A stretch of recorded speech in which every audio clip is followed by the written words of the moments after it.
O moderador Rui Rede, gerente de inovação do RCGI.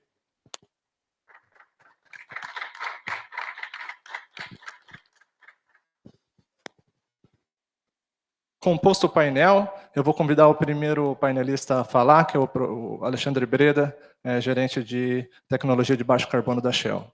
À vontade. Pode ser aí. Dá para falar sentado mesmo? Oi, Karen. Oi, gente. Prazer em vê-los. Prazer é nosso. Bom dia, pessoal. Alexandre Breda, sou gerente de tecnologia da Shell, em baixo carbono. Nesse painel aqui a gente vai falar um pouco sobre internacionalização, né, a importância das parcerias. E aqui na Shell, primeiro, a gente queria dar um panorama um pouco sobre o nosso ecossistema de tecnologia, né, de inovação. A Shell é uma empresa centenária, tem acho que quase 130 anos, presentes em mais de 70 países, e a gente tem vários centros de pesquisa espalhados pelo globo, né? 3 maiores, um em Houston, um em Amsterdã e um em Bangalore, na Índia, e tem outros satélites, o Brasil, China, em alguns outros países também a gente tem centros de pesquisa um pouco menores, né? Normalmente a Shell faz pesquisa dentro de casa, então a gente tem, sei lá, quase 4.000 pesquisadores dentro de casa, cientistas, doutores, dentro da Shell mesmo, em laboratórios internos, desenvolvendo as tecnologias que a gente precisa e precisou no passado e continua precisando, né, nas diferentes áreas em que a gente atua. Então a gente tem um parque de plantas piloto dentro do laboratório nosso muito interessante, que foi construído ao longo dessas décadas, né? E no Brasil, que a gente faz bem diferente, onde é o oposto. 100% do nosso investimento, aqueles 500 milhões de reais anos que eu falei agora há pouco, a gente investe em inovação aberta, a gente faz por parceria, né? Então, é um ambiente bem diferente do que a Shell estava acostumada a fazer dentro de casa, com agora algo que a gente faz em parceria, em colaboração. Então, hoje, a Shell Brasil aqui, em pesquisa e desenvolvimento, a gente tem 30 e poucas pessoas, mas são basicamente gerentes de projeto, né? Então, a tecnologia mesmo, o trabalho é feito pelo parceiro, né? E acho que na época um ponto atrás, hoje tem quase 1.600 pessoas trabalhando em projetos com a gente, aqui na USP, na Unicamp, no Senai, em diferentes locais, a gente tem aí cerca de 1.600 pessoas hoje trabalhando nos nossos projetos, entre doutores, mestrandos, doutorandos, pós-docs, professores, né? Pesquisadores, técnicos, todos trabalhando de alguma forma nos nossos projetos. Durante a pandemia, dando um zoom em Amsterdã, que é onde a Karen está, dando um spoiler aqui já, Karen, mas não vou falar mais que isso, no centro nosso de Amsterdã, a gente tinha lá tem 1.000 pesquisadores, funcionários internos da Shell, e durante a pandemia a gente resolveu abrir para a comunidade externa esse centro, né? Então, para virar quase que um coworking ou uma aceleradora, não sei nem que nome que a gente dá direito para esse ambiente, mas é onde a gente tem junto lá, trabalhando do lado a lado agora, parceiros da indústria, parceiros de startups, parceiros da academia, de institutos de pesquisa. Então tem muita gente lá onde facilita essa troca, sabe? Essa troca casual, tomando um café ou almoçando, essas trocas casuais, com certeza dão aquele spark, né? O aha moment. Né? Era isso que faltava, né? Então a gente estimula nesse ambiente essa troca dentro desse ambiente, e eu não vou falar mais nada, Karen, depois você fala sobre por que você está aí.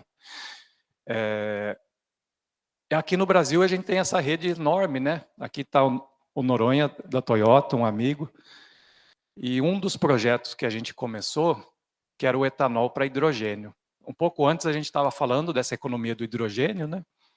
E das dificuldades que o professor Emílio até mostrou de você transportar, produzir, estocar hidrogênio, né? Então, realmente, o hidrogênio é a molécula mais abundante no universo, só que ela nunca está sozinha. Ela está na água, ela está no hidrocarboneto, ela está na gente, matéria orgânica. Então, como você separa o hidrogênio de qualquer substância, né? E depois você tem esse hidrogênio comprimido ou liquefeito, ou comprimido a altíssimas pressões, ou liquefeito a baixíssimas temperaturas. Sempre é um problema de você estocar e transportar esse hidrogênio, né? E daí o mundo começa a discutir, poxa, e vetores de hidrogênio? Eu transportar o hidrogênio, mas não na forma de hidrogênio, mas transportar esse hidrogênio na forma de alguma coisa líquida, que é mais fácil de estocar e transportar. E daí o mundo começou a falar muito de amônia, de metanol. Poxa, legal, interessante. Mas daí, uns 3, 4 anos atrás, dentro lá de casa, na Shell, a gente começou, poxa, mas por que não etanol? Né? Etanol é um negócio brasileiro, e o mundo não vai falar do etanol, porque se o Brasil não puxar esse negócio do etanol, o mundo não vai puxar. Então, daí a gente começou a estruturar, poxa, vamos olhar para o etanol como um vetor de hidrogênio. Afinal, lembra, etanol é C2H6O, né? Se não estou me engano. Então, tem 6 átomos de hidrogênio ali dentro em cada molécula do etanol. Só que eu preciso quebrar ele. E daí que vem a tecnologia de reforma de etanol. Reforma é a quebra dessa molécula para deixar o hidrogênio na forma de hidrogênio mesmo, que é o que o processo subsequente necessita. E daí a gente buscou a Hytron. Hytron é uma startup, hoje não dá para falar que é startup, porque eles têm 20 anos já, mas eles nasceram lá no laboratório de hidrogênio da Unicamp, do professor Enio. Poxa, décadas de competência e estudo em hidrogênio. A Hytron nasceu lá em começo de 2000, e eles já tinham, pela FAPESP, que também estava aqui, um PIP, onde eles conseguiram fazer plantas pilotos, mas lembrando do TRL, estava um TRL ainda muito baixo. Daí a gente, em conversas com a Hytron, poxa, vamos criar um projeto para posicionar para o mundo que o etanol pode ser esse vetor de hidrogênio, né? E como fazer isso? Daí a gente pensou em 3 escalas, porque não dá para correr sem aprender a andar primeiro, né? Então você tem que evoluir, e a gente, no escopo do projeto, a gente chegou em 3 escalas, de 50, 500 e 5.000 metros cúbicos por hora. São escalas bastante grandes, tá? Mesmo a pequena. E daí, todo o escopo do projeto, para produzir o hidrogênio, ou seja, para extrair esse hidrogênio de dentro do etanol. Só que daí eu preciso demonstrar, preciso operar esse hidrogênio, essa reforma em algum local.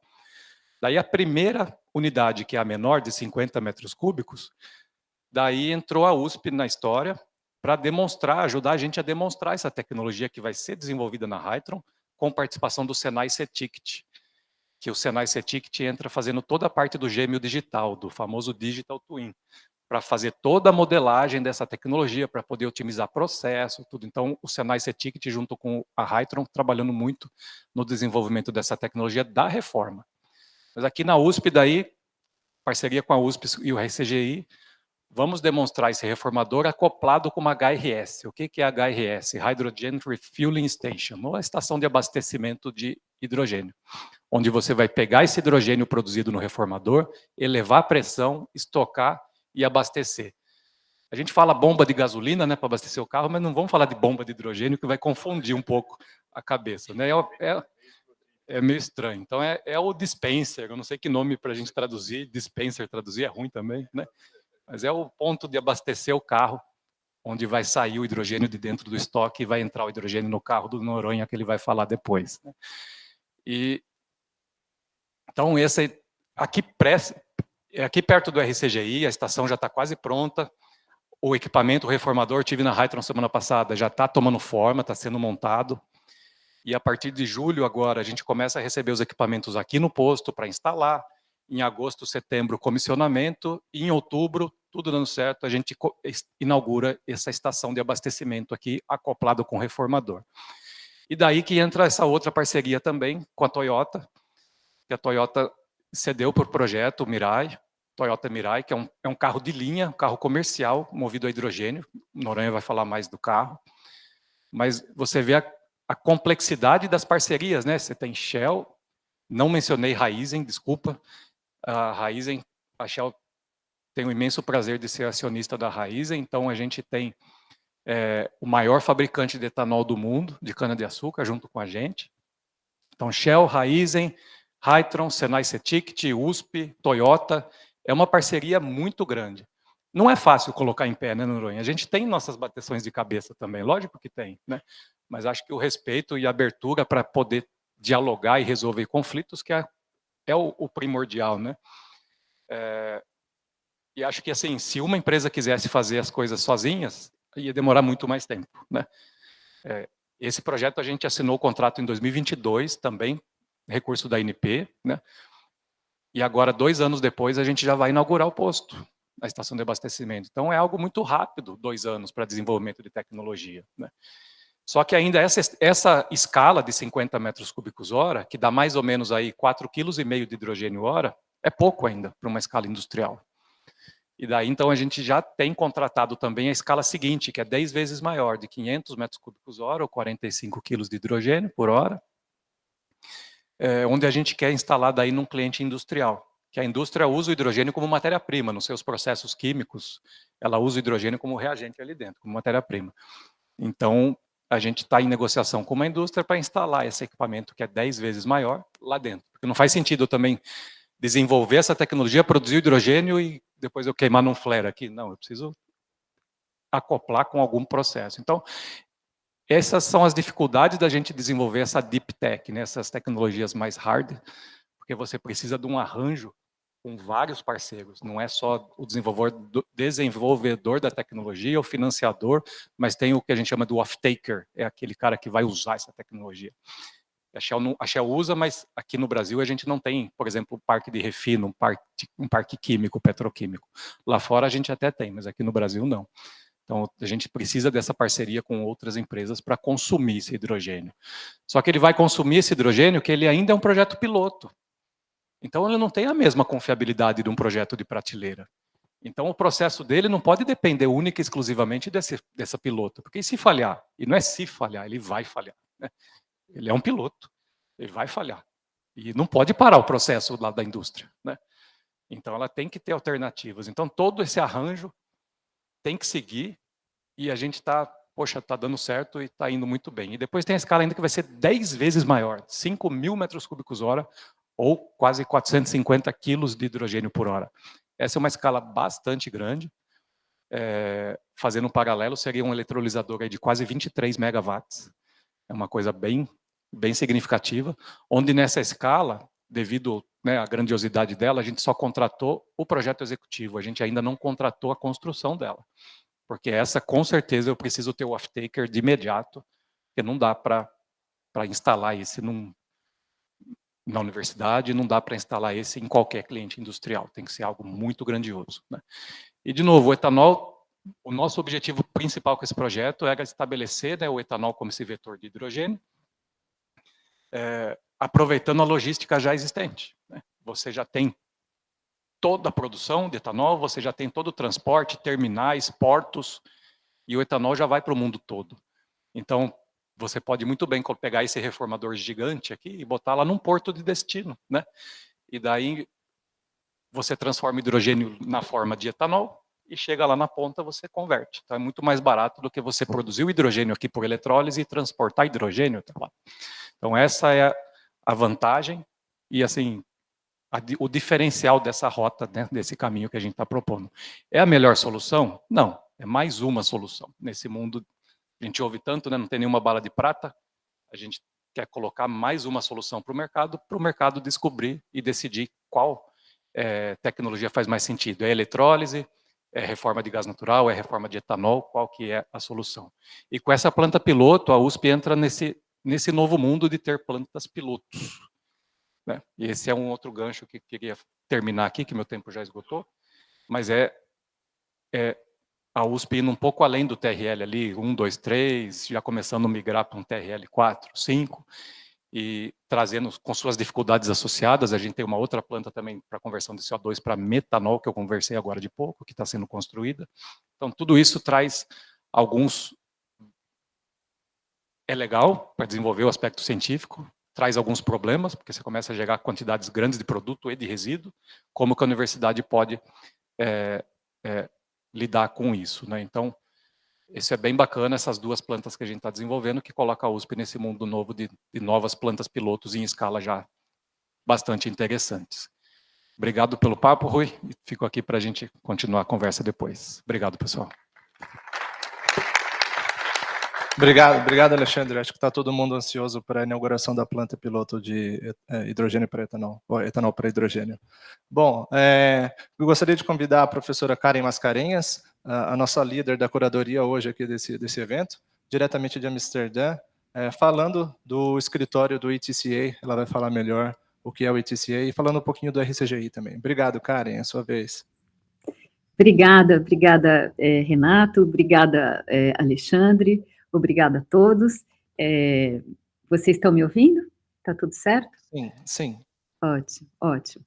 Então, é uma pena não estar aí, porque eu ouvi que os conteúdos estão muito interessantes, que nós tivemos uma mesa de abertura sensacional, que foi montada com carinho, né, feita pela gente, do próprio RCGI, né, participando aqui, junto com a USPIN e o Inova USP, desse evento que é tão importante aí do SciBiz, né. Eu sempre gostei muito desse evento, está na 7ª edição, e foi um prazer para a gente trabalhar junto, né.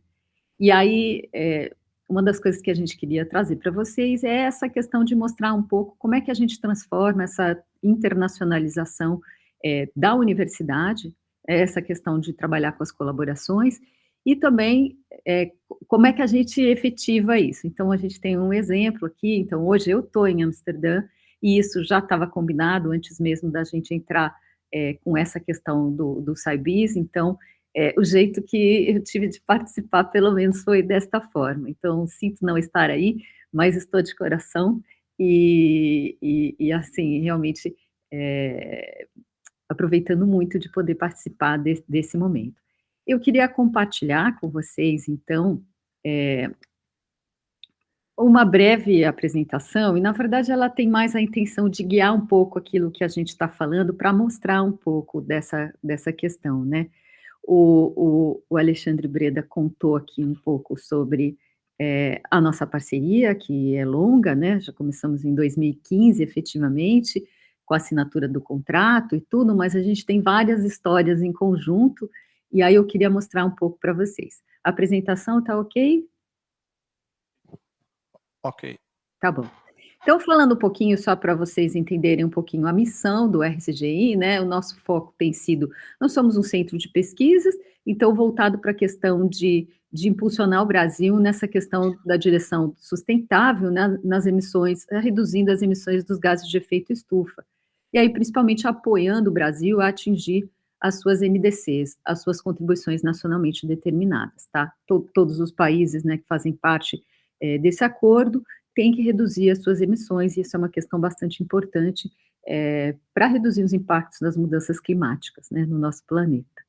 E aí, o que é muito interessante sobre um centro de pesquisa, eu acho que isso é uma coisa que também leva muito em consideração a questão de colaboração, né, é essa abordagem transdisciplinar, onde a gente tem pesquisadores e especialistas de diversas áreas que estão trabalhando em conjunto para encontrar as melhores soluções. Então, isso faz parte do nosso DNA, né, e o trabalhar também com a indústria, né, e o governo. Bom, só trazendo para vocês, nós fazemos parte desse ecossistema da Universidade de São Paulo, que é bastante grande, bastante próspero, e que dá para a gente muita oportunidade, né, como um centro de pesquisa.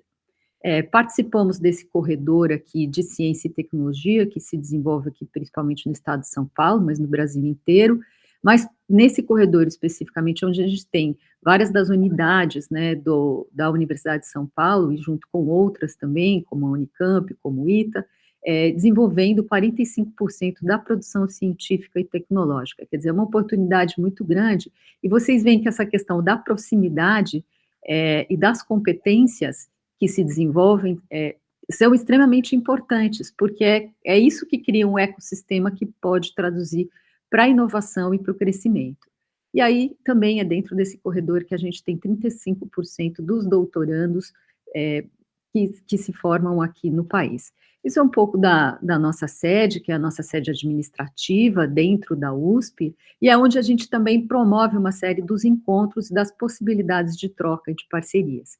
A forma como a gente está organizado é no que a gente chama da hélice tríplice, e inclusive, paralelamente ao SciBiz está acontecendo o Triple Helix Conference, né, que é uma conferência internacional, que é do Triple Helix Association, e que a gente também está montado dentro dessa mesma estrutura, que é o quê? é essa inovação aberta que o Alexandre Breda se referiu, aonde a indústria está trabalhando junto com a universidade e com o governo nessa parceria. O governo aqui representado pela FAPESP, que faz também um investimento na nossa pesquisa. E aí, assim, mostrando quem são os nossos patrocinadores fundadores, então, foram realmente a questão da FAPESP com a Shell e a USP, e aí a gente tem uma série de outros patrocinadores que vieram com o tempo. Para vocês verem que essa questão do ecossistema de inovação, ele precisa realmente contar com essa diversidade. Então, a gente tem hoje vários outros patrocinadores que estão aí, né, tanto empresas de energia, quanto empresas químicas, quanto as empresas de automobilísticas, ou, enfim, né, de transportes, ou alguma coisa assim, enfim, tem um ecossistema bem interessante.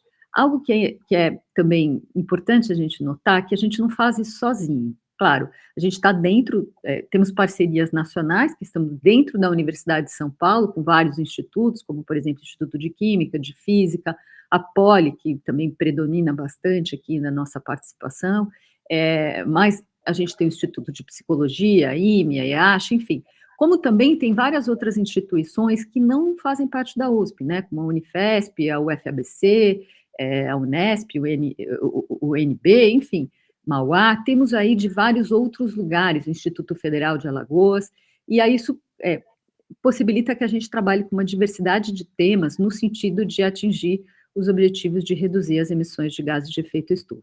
Mas não só as parcerias nacionais, como também as internacionais. Principalmente a gente tem uma parceria bastante grande e de longa data com o Imperial College, em Londres, onde a gente troca muito, e a gente tem um programa específico onde professores do Imperial College vêm passar 3 meses por ano junto à USP, e a gente tem, então eles fazem também orientação de alunos de doutorado em conjunto com os nossos orientadores brasileiros. Isso é um programa bastante rico e é um programa de pelo menos 5 anos, tá? E aí a gente tem com várias outras universidades, institutos, enfim, vários lugares do mundo. A gente tem o que a gente chama de centro a centro, que é a colaboração do nosso centro, integralmente com outros 2 centros, que é esse CISTAR e o POETS, que são 2 centros que são americanos, financiados, então, pelo NSF, no National Science Foundation americano, e da nossa parte pela FAPESP, tá? E aí a gente tem também essa parceria com o Energy Transition Campus Amsterdã, que é esse campo de inovação, que eram os antigos laboratórios da Shell, e que agora estão abertos para inovação nesse hub de várias parcerias, que eu vou falar um pouquinho mais a seguir.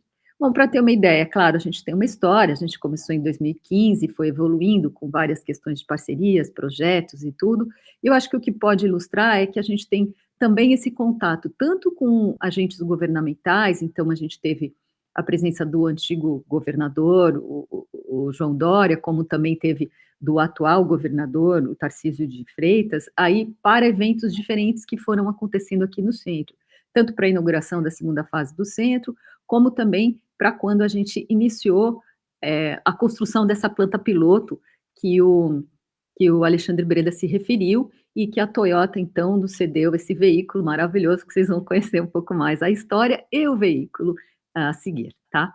E a gente também teve tanto a presença de autoridades governamentais internacionais, como a gente teve do primeiro-ministro Mark Rutte, que era o primeiro-ministro até agora, acho que os próximos dias, aqui da Holanda, né? Então, assim, esse hub todo de inovação, essa troca tem sido bastante rica, né? Só para mostrar um pouco, nós somos mais de 660 pessoas ligadas nesse hub aqui, que não significa que elas estão todas juntas no mesmo lugar, mas fazem parte de um network, né? Com mais de 30 laboratórios, e aí com uma produção de artigos em periódicos bastante interessante, e também algumas startups aí que estão começando e que vocês vão ter a oportunidade de conhecer nos próximos painéis, principalmente no painel 4 desta tarde, tá? E a gente trabalha também com uma diversidade, buscando pessoas internacionais, tanto que temos estrangeiros, e também temos 78% do território nacional representado. Isso significa uma diversidade muito grande de pensamento, que é muito rico para a questão da inovação, né? E aí, também trabalhamos com essa questão de buscar esse equilíbrio entre homens e mulheres, e que é natural também das próprias áreas com as quais a gente trabalha, né? A presença feminina é um pouco menor do que a masculina, mas isso tem se alterado aí ao longo do tempo. E a contribuição, então, com principalmente alguns objetivos do desenvolvimento sustentável ligados à ação climática, à questão da energia limpa e infraestrutura para a indústria. Aqui um pouquinho também desse mesmo lugar que vocês estão, né, no CDI e da USP, e aonde a gente tem a nossa conferência anual, que é o ETRI, o Energy Transition Research and Innovation, e que vocês podem ver que aí tem uma troca também bastante grande aí, também com a participação tanto de alunos, professores, pesquisadores, pessoas internacionais. Nós tivemos um embaixador aqui, né, o embaixador André Correia do Lago, que veio também trazer sua palavra, ele é o negociador na COP, da parte brasileira, nas questões dos nossos compromissos com relação à redução das emissões, como tivemos também aqui, ele é o diretor das faculdades de engenharia do Imperial College de Londres, enfim, e uma série de participações aqui e trocas de experiências. E aí, quer dizer, a gente tem programas diversificados, que eu não vou entrar neles, mas que partem desde questões que trabalham com a agricultura e a pecuária, com soluções baseadas na natureza para reduzir as emissões de CO2, como também a questão dos biocombustíveis, que é extremamente forte no Brasil, a questão da transição, o uso do carbono como um elemento para a criação de outros combustíveis ou outras matérias, como, por exemplo, a transformação para metanol, e a gente tem também soluções que são voltadas bastante para a área de engenharia, com tecnologias para redução dessas emissões, como a gente também tem atividades e pesquisas nas áreas sociais, que a gente chama do advocacy. Então, a gente trata de assuntos que têm a ver com a padronização dessas tecnologias que a gente está desenvolvendo e a regulamentação, porque são tecnologias novas e é onde isso não é existente ainda. Como também a gente trabalha com a questão da percepção e da aceitação social sobre essas diferentes tecnologias.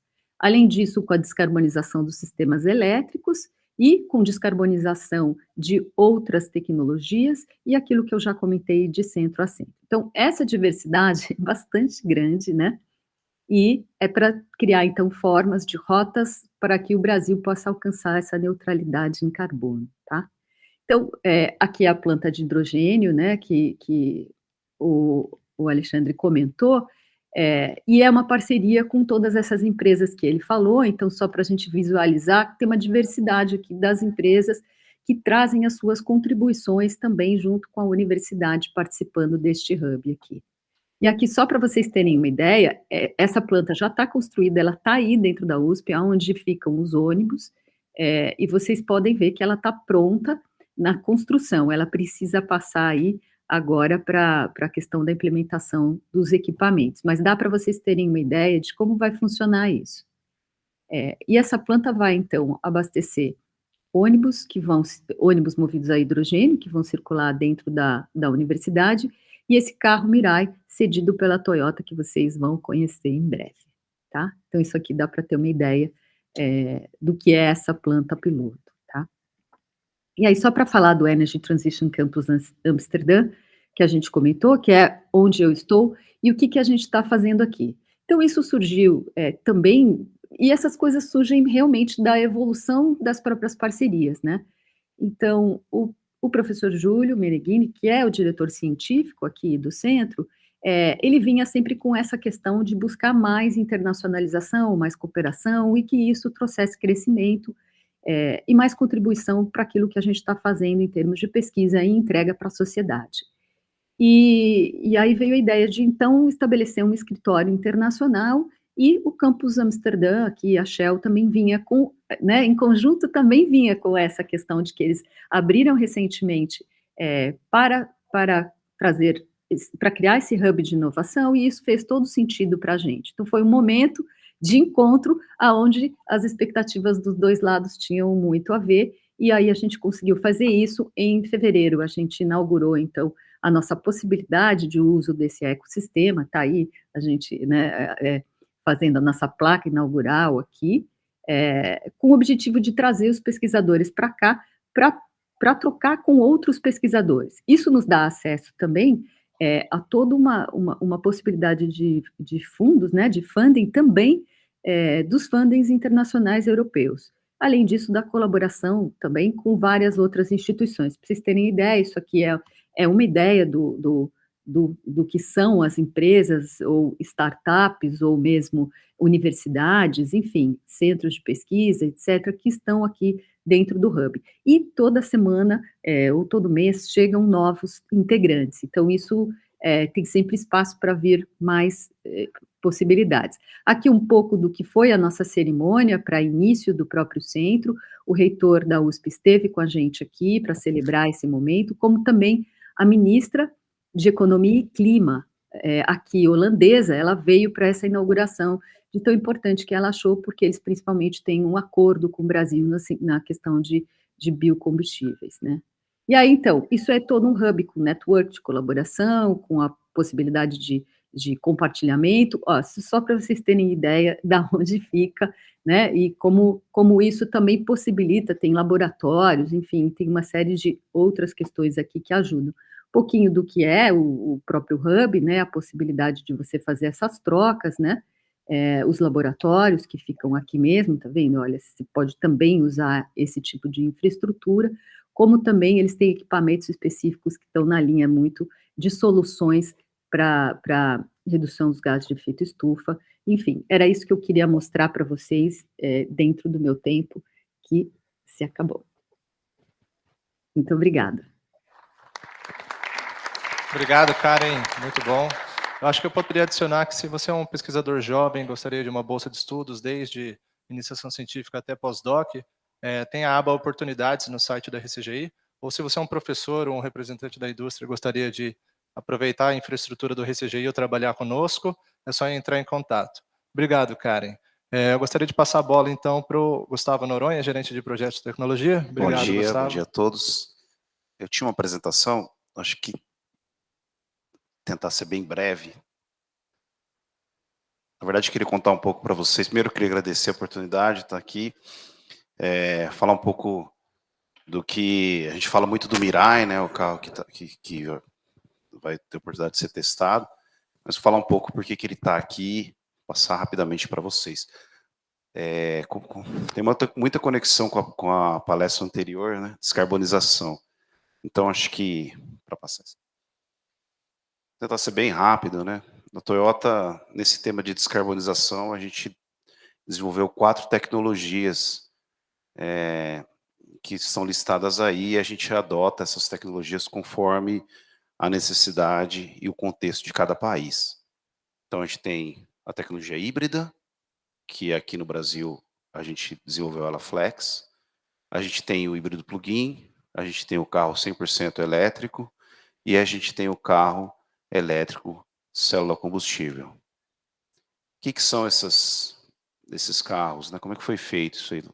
Lá em 97, quando a gente lançou o primeiro híbrido do mundo, a gente desenvolveu esse núcleo de eletrificação, que é o motor elétrico, a bateria e uma unidade de controle, e a gente vai montando esses componentes, como se monta um Lego, né? Gosto de falar assim, para criar as tecnologias. Então, você tem a tecnologia híbrida, plug-in. O híbrido é esse núcleo de eletrificação com o motor a combustão. O plug-in, você coloca uma tomada de recarga. No elétrico, você elimina toda a parte de combustão. E no célula combustível, que é o Mirai, que vai ser exposto aí, você tem a célula combustível e o tanque de hidrogênio. Bom, vou começar a falar um pouco do Brasil, né? A gente entende, a Toyota, que aqui no Brasil o etanol, a gente falou bastante de etanol hoje, já, é a solução que já está pronta para a gente usar. A gente tem uma tecnologia híbrida que une eletrificação e biocombustível. Então, nós lançamos lá atrás, né, o Corolla híbrido Flex, que foi o primeiro do mundo. Então, começa a falar um pouco de internacionalização, né?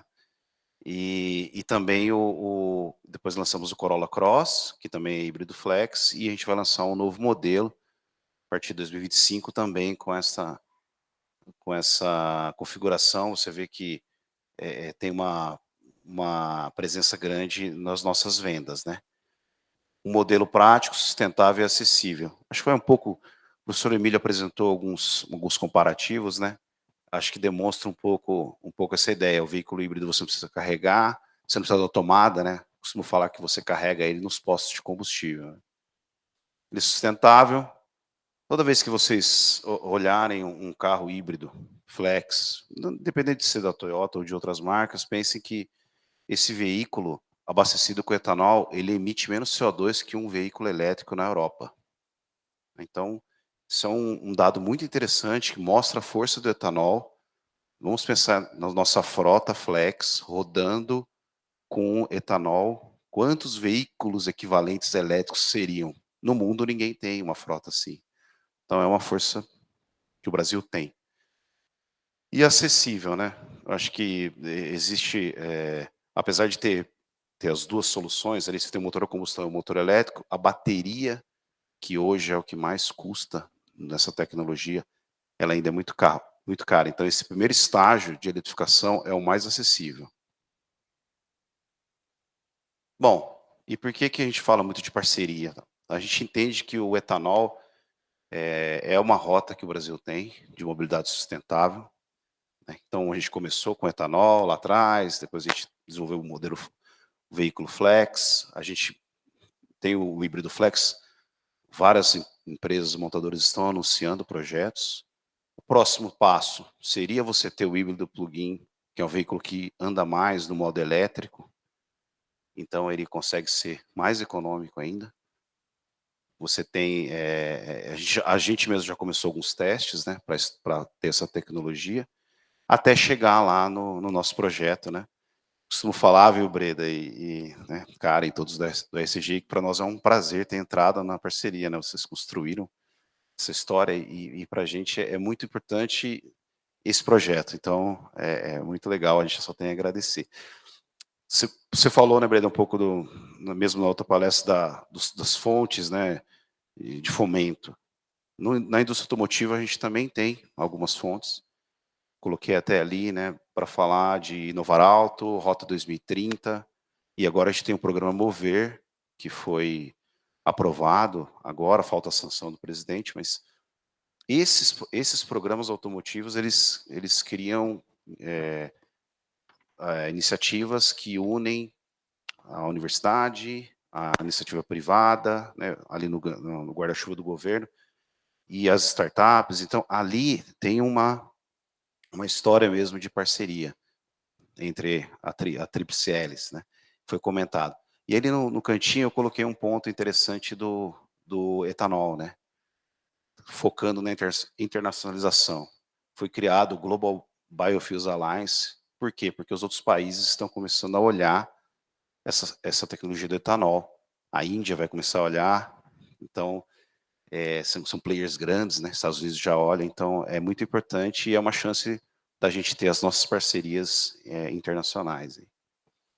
Falando rapidamente, então, para finalizar, do Mirai, eu não vou falar muito do carro, o carro está exposto, a gente pode conversar lá, eu mostro para vocês, só que um pouco da história da Toyota, começou lá, muito tempo atrás, a gente fez a primeira versão do Mirai, começou a estudar outros usos, empilhadeiras, ônibus, temos protótipos em testes de combustão de hidrogênio, uma outra tecnologia diferente do Mirai, que é a célula combustível.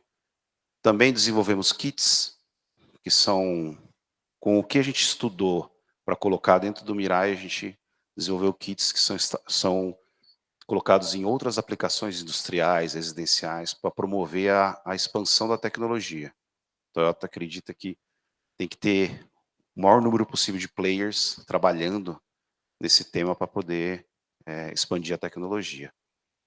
A nossa parceria, já falamos bastante, agradeço de novo, né? A gente está junto nessa história muito legal. Aqui eu trago um exemplo de como o mundo vê, né, a parceria. Então, esse é um caso interessante que está acontecendo lá no Japão, nos pés lá do Monte Fuji. A Toyota está construindo uma cidade laboratório. E a ideia é você reunir no mesmo local vários inventores, vários pesquisadores, e colocar para estudo, né, as invenções que vão mudar a mobilidade do futuro. Então, vão ter soluções de veículos conectados, soluções de mobilidade, energia alternativa, muita coisa de hidrogênio, muita coisa de biocombustível. Então, é muito interessante, é muito a ver com isso que a gente está falando, de ter essa parceria, e são ações que eu acho que o mundo está olhando dessa maneira, né, para a gente trabalhar em parceria. Isso só reforça o envolvimento de todos os atores aí, né? Então, usuários, as políticas governamentais que têm que estar do nosso lado, e a universidade conduzindo esse processo. E finalizo, então, mostrando o Mirai, que está ali, depois a gente pode explicar como é que ele funciona e os detalhes técnicos do carro. Isso aí, obrigado. Obrigado, Gustavo. A sessão de demonstração do Mirai vai ser logo depois desse painel, correto? Isso. Eu vou passar a bola para o Rui Rede, avisando que eu recebi a informação que o professor Júlio Meneghini, o diretor científico, vai entrar na sessão de perguntas e respostas. E o Rui Rede vai comandar essa sessão. Pode. O Júlio já está online, tá?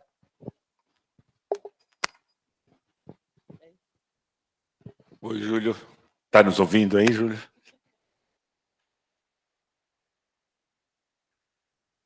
Eu vou começar com as perguntas e respostas, e o Júlio já entra na sequência. Então, para o Marcos Breda e para o Noronha aqui, algumas perguntas. E para a Karen também. Eu acho que ela vai acabar direcionando para o Júlio, mas é bacana esse negócio da gente estar falando do passado, legal a gente estar falando do que a gente já fez.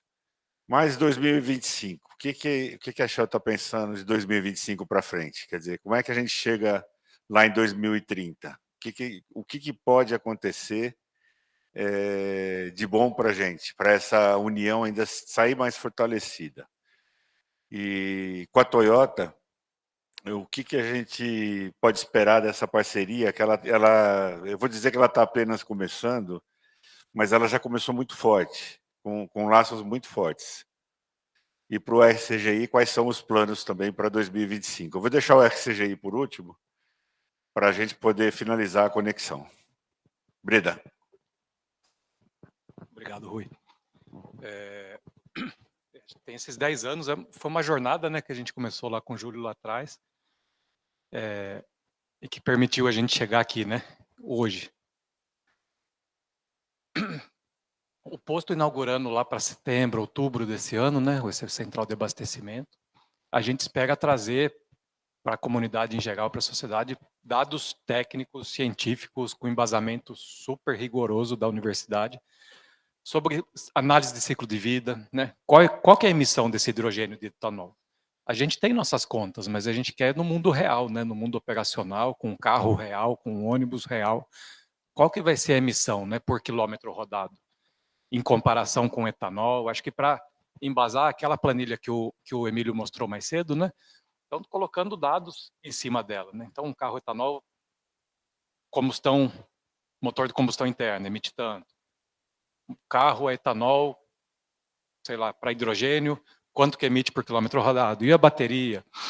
E o híbrido, plug-in, todos eles estando na mesma base, a gente consegue ter essa análise de ciclo de vida. E acho que é isso que, depois que inaugurado o posto em outubro, rodando aí por 6 meses, a gente vai conseguir ter vários papers, com certeza pelo RCGI, trazendo muita informação importante para, globalmente, né, nessa discussão, né? Então, a análise de ciclo de vida para a mobilidade é essencial, não dá para você colocar o volume de controle só dentro do carro, acho que não é justo, né, você colocar esse carro não emite nada, né, mas a energia elétrica não nasceu aqui né, por providência divina, né?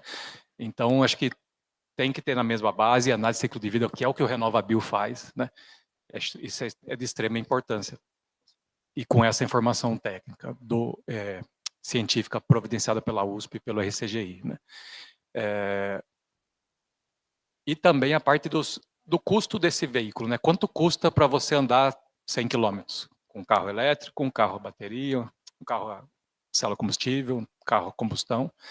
São todas informações bastante importantes para ajudar reguladores e legisladores em futuras políticas, né? Acho que isso é informação científica que a universidade sempre ajuda nessa discussão, junto a Congresso, junto a agências reguladoras, que venham no futuro legislar sobre o tema, né? Eu acho que é isso que nesse projeto específico é o que a gente vê para o ano que vem, é muita geração de dado, muito massagear os dados para servir a sociedade com informação qualificada. É isso que a gente quer nesse projeto ano que vem. Rui, Excelente. a gente tem uma pergunta aqui para o Alexandre, tudo bem? Só fazer um comentário. Excelente, porque vou vincular a sua resposta a subir o TRL e a gente já está vendo que essa parceria com a Shell vai mais além e a gente vai conseguir subir o TRL junto com essa parceria, correndo junto com a gente. Muito bom, Breda. Eu vou para a pergunta lá, Noronha, você me dá? E aí a gente volta lá. Você faz aí? Eu passo aqui. Ela envolve TRL também, então já... A pergunta da Gabriela, aluna de doutorado da Poli. Gostaria de saber como o Alexandre enxerga o cenário das tecnologias quanto ao nível de maturidade para atender uma cidade com 13 milhões de habitantes. Eu vou deixar o Alexandre pensar um pouquinho. Noronha responde da 2025 para a gente alternar quem está respondendo. Bom, é interessante, né? Bom, falando desse projeto, acho que o Breda já falou, basicamente, acho que a comprovação, a gente espera gerar dados mesmo, né? Ter essa oportunidade de poder comparar as diversas soluções, analisar. É interessante, né, Breda? Quando você falando assim, a energia elétrica não nasce, tal. Se você voltar 5 anos atrás, ninguém falava. É o carro elétrico que não emite. Só. Então, a gente ficou muito tempo realmente preso dentro do universo de só analisar o veículo e tal. Agora, eu falo de novo do Mover aqui, né, o programa automotivo, que analisa as emissões quando você do combustível, e no futuro também vai ser analisada toda a parte de emissão na produção do veículo e na reciclagem do veículo. Então, realmente vai fechar todo o ciclo. E aí você começa a entender como é difícil. O dia que o presidente assinar o Mover, ele vai ser o primeiro programa automotivo no mundo que analisa emissões poço a roda. Quer dizer, poço a roda poço é onde você tem o combustível. Isso é o primeiro no mundo, vocês veem como é interessante. E por que é bom isso para o Brasil? Porque a gente, mais uma vez, reforça o nosso biocombustível. Então, falando um pouco do que a gente espera, né, para frente, é esse trabalho de aprofundar, gerar dados, e aí, não só como Toyota, mas como indústria automotiva, espera muita coisa do etanol. Sabe? Muitos estudos, a gente acredita que vão ter várias parcerias, né? A gente vê os nossos colegas aí de outras montadoras, os projetos que existem, com o próprio Rota 2030, que é o programa que existe hoje, mais de 1,7 bilhões de reais em P&D, em pesquisa. Isso envolveu as nossas universidades, os nossos startups. Então, e agora a gente espera que vá dobrar ou triplicar esse valor nesse novo programa. Então, a gente espera muita coisa aí desse envolvimento entre todos os atores ali. E o bacana disso é que isso é todo um ecossistema que acaba trazendo oportunidade para os doutorandos, pós-doutorandos, para a turma começar a trabalhar aqui e começar a ter ideia. À tarde a gente vai falar de ideação com o Renato e da montagem de startups. Então é interessante porque você começa a gerar, você começa a ser comprador de ideias, né? A Toyota, a Shell. Eu vou pedir para o Renato repetir a pergunta. O Júlio está conectado. Eu vou dividir a pergunta que foi feita para o André com o Júlio, com a Karen e com o Breda. Então, se você quiser começar respondendo, Breda, daí o Júlio já faz. Você pode repetir a pergunta, Renato? Sim. Gostaria de saber como ele enxerga o cenário das tecnologias quanto ao nível de maturidade para atender uma cidade com 13 milhões de habitantes. Acho que a gente fala de combustível, mas também tem a parte de transporte público, né? Acho que compartilhamento de veículos, são várias coisas também, como você mostrou nessa cidade que vocês estão construindo, muito legal, não conhecia não. Não só o combustível em si é importante, mas como você usa o carro, né? Acho que o carro permanece ocioso, quanto? 95% da vida útil dele? É igual outro dia eu vi um número de como é? Furadeira. Acho que a furadeira ficou ociosa 99,999% do tempo dela, mas todo mundo quer ter uma furadeira na sua casa. Se bastaria uma furadeira num prédio, né? E mesmo assim ia ficar ocioso acho que 99%, mas todo mundo tem a sua para fazer barulho na orelha do vizinho. E carro, mesma coisa, e acho que essa questão de compartilhamento de veículo é algo que veio forte no começo desse milênio, no começo da década, mas depois eu não escutei muito mais. Daí a discussão ficou muito centrada em combustível, daí, não muito nessa questão do uso do veículo, né? Mas em combustível, de novo, não tem bala de prata, essa solução é mais uma. Vai servir para todo tipo de veículo, toda cidade? Não, não vai funcionar para todo mundo, né? Todo lugar tem etanol? Não, não tem etanol. Mesmo onde tem, funciona para todo mundo? Não, não funciona para todo mundo. Então é mais uma solução que a gente pode entrar, sei lá, veículo pesado, que a gente nunca entrou, né? O etanol nunca entrou em veículo pesado. Pode ser que essa seja uma entrada em veículo pesado. Grandes centros com, sei lá, juntar elétrico puro faz sentido, outros motor combustão faz sentido. Combustão a hidrogênio, você mencionou, Noronha, que vocês também têm uma linha de, não célula combustível, mas combustão a hidrogênio, é uma outra rota. Combinar etanol com hidrogênio, você produziu hidrogênio embarcado, esse nosso aqui a gente está produzindo hidrogênio fora, mas e se você produzir um pouquinho de hidrogênio dentro e injetar na câmara de combustão em pequena quantidade, melhorando a eficiência? Então são pequenos caminhos na direção certa, né?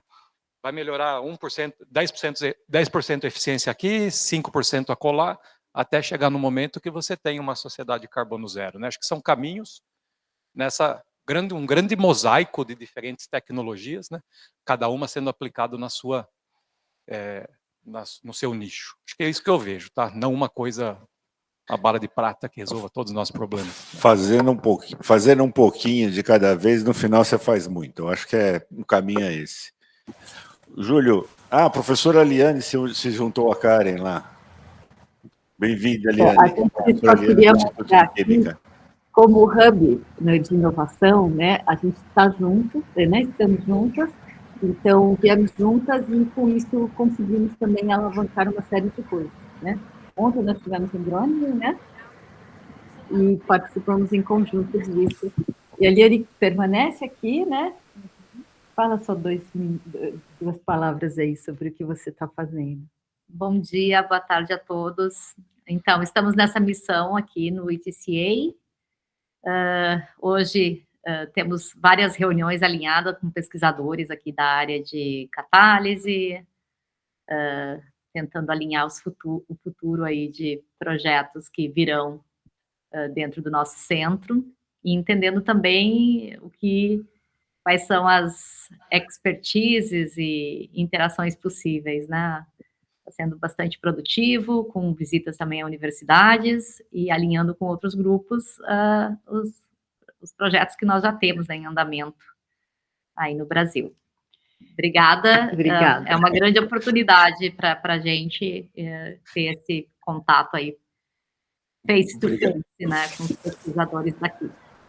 Obrigado, Eliane. Agora eu vou passar a palavra para o nosso ilustre membro da Academia Nacional de Ciência e também diretor científico do RCGI. A academia Júlio, é brasileira. A academia é brasileira. Desculpe. A nacional acho que é lá em Portugal, mas tudo bem. Eu sempre fico em dúvida do nacional com a brasileira, que acaba sendo a mesma coisa, né? Mas boa tarde. Boa tarde não, acho que ainda... Não, é boa tarde agora no Brasil, também é um grande prazer estar aqui. Enquanto a Karen e a Liane estão no ITCA lá em Amsterdã, eu estou aqui na Universidade de Utrecht. Então, e acabei de ver um ônibus, eu estou aqui numa sala que tem um vidro, acabei de ver um ônibus passando, movido a hidrogênio. Nós vimos ontem em Groningen, E agora eu vi aqui em Utrecht um ônibus também movido a hidrogênio, né? Então, respondendo às perguntas e complementando aquilo que o Alexandre disse, a questão aí de tecnologias e aquilo que soluções para cidades como São Paulo, eu completaria a questão obviamente, do transporte público, é um ponto. Nós vamos ter aí, como o Alexandre disse, a planta de reforma de etanol para a produção de hidrogênio sendo inaugurada aí no segundo semestre desse ano. Os ônibus esperamos aí que vão começar também, um deles já também esse ano, provavelmente mais de um no ano que vem, movido a hidrogênio. O veículo que já temos, veículos que virão. A questão de caminhão, eu acho que é um ponto chave, a questão do transporte de cargas, como o Alexandre disse, o etanol ainda não entrou, eventualmente com a possibilidade de produção de hidrogênio, nós vamos ter também aí a possibilidade de testar. Esse é o papel da universidade, né? É você fazer o desenvolvimento das tecnologias TRL muito baixo, né, a partir do conceito, até chegar na escala de laboratório, passar para piloto, e aí o trabalho da universidade vai até aquele limite que o Alexandre disse. Nós vamos fazer a avaliação da planta piloto, a questão de análise de emissões de gás de efeito estufa, vamos chamar assim, do poço à roda, do poço ao posto, fazer a life cycle assessment do veículo, mas sendo utilizado em condições reais de operação. Nós vamos ter o veículo, o ônibus, sendo testados, e aí nós vamos dar aquele selo de qualidade, vamos ter alunos alunos, não alunos, mas provavelmente pós-docs que já estão trabalhando no projeto, fazendo essa avaliação e mostrando para o mundo o quão promissora é essa tecnologia no que diz respeito a mudanças climáticas, e aí também dando indicações da eventualidade dessa tecnologia do ponto de vista financeiro ser uma tecnologia adequada e não a solução para o mundo inteiro, mas pelo menos uma das soluções, como também o Alexandre falou, que nós não vamos ter uma única bala de prata, né? E, além disso, também complementando alguma coisa que foi dita, né? Vamos ter que deixar algumas surpresas para o ano que vem, né? Mas vamos produzir outros combustíveis também no ano que vem, numa escala assim um pouco acima do laboratório, também combustíveis verdes com outras aplicações. Vamos ter também aquilo que o Alexandre colocou também, já no início do ano que vem, provavelmente, uma pequena célula combustível funcionando diretamente a etanol.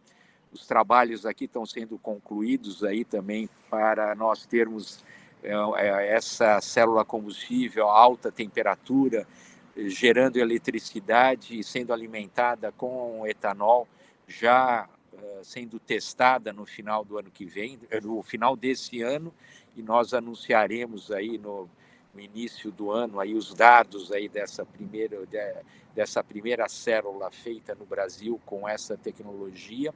E, além disso, temos também alguns resultados que mostramos aqui no ITCA, aqui lá em Amsterdã, né, já que eu estou em Utrecht hoje.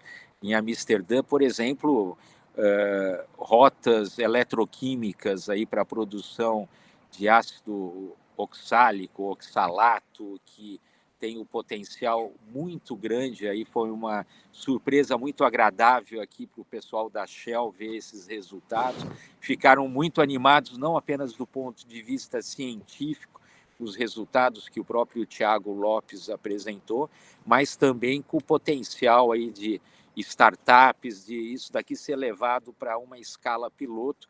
Foi um feedback excelente que tivemos aqui, e a Shell tem um trabalho aqui maravilhoso aqui no ITCA, que é exatamente esse mentoring, né, que a tradução seria tutorial, né, para a criação de startups, vendo todas as diferentes fases de uma startup, ou melhor, de um conjunto de startups até chegar no final do funil com investimentos maiores, alguma coisa que foi uma experiência muito boa que eu tive aqui, e ver que a equipe aqui da Shell, existe uma equipe trabalhando com isso, que é alguma coisa excelente, inclusive aí para esse trabalho que o Renato Picelli e o Rui estão fazendo, vai ser alguma coisa indo ainda mais nessa direção do Deep Tech. E só para finalizar, ontem eu tive uma experiência extremamente interessante que diz respeito a startups, mas startups que não tem nada a ver com o convencional, e inclusive muitas vezes é um contra-exemplo para quem quer estudar ciências, né? Eu estava passando lá na hora do almoço e eu vi Truck Barber. Truck Barber é caminhão do barbeiro. Falei, nossa, o que é isso? Não é truck food, né? Comida que você vai lá no trailer e come. Era um trailer para você cortar o cabelo, né? Na universidade. Aí eu fui lá, posso cortar o cabelo? Ele falou, não, agora eu já estou tomado. Você pode vir daqui 1 hora que eu tenho... Eu falei, posso ir mais tarde? Não. A partir das 4 até as 7 eu também estou com os horários tomados. Aí eu fui no horário que ele combinou, ele me contou a história. Ele fazia ciências biológicas, foi fazer o curso de empreendedorismo na universidade, e aí ele cortava o cabelo dos irmãos. Falaram, por que você não faz isso? E ele abriu até uma marca, que é o Truck Barber, barbeiro do caminhão, e ele tem um trailer que você entra atrás, lava o cabelo, a cadeira reclina. Eu falei, mas o que vai acontecer? Ele quase deitou, lavou o cabelo, e eu tive meu cabelo cortado. É um trabalho não muito grande, que eu tenho pouco cabelo, mas foi interessante ver a história do rapaz, né, que era um egresso da Universidade de Groningen, fazendo negócio lá, e ele já está querendo abrir uma franquia para as outras universidades.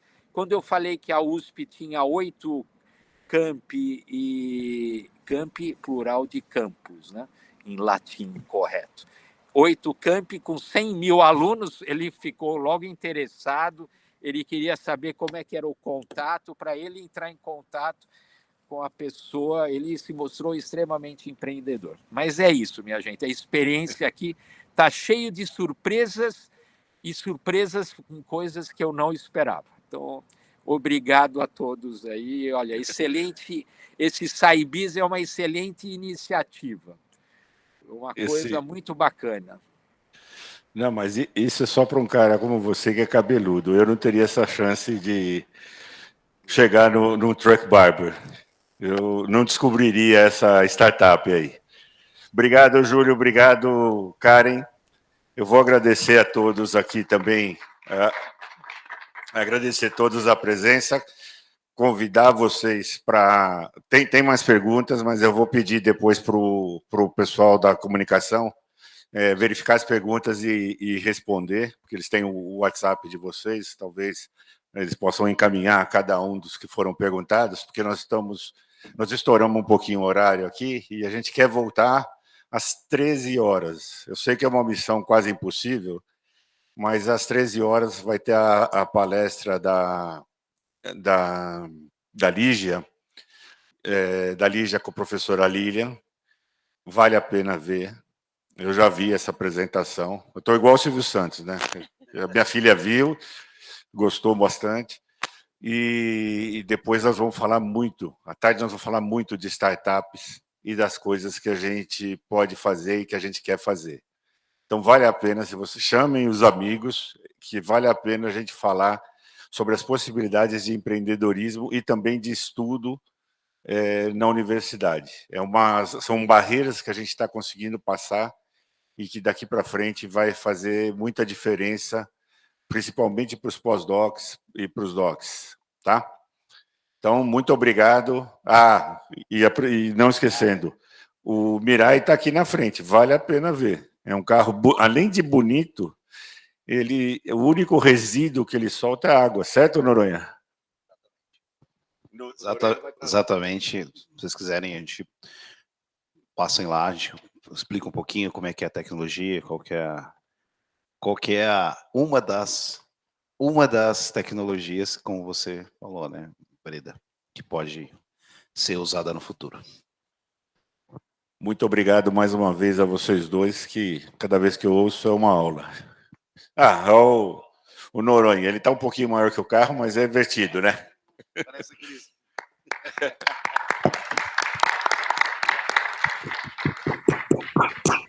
É isso, está encerrada a sessão. Muito Painel obrigada. 3 à 1 da tarde. E agora o Toyota Mirai com o Gustavo. Obrigado a todos. Muito obrigada. Tchau, gente. Tchau, Karen. Tchau, obrigada. Teve de onde saiu a ideia do etanol?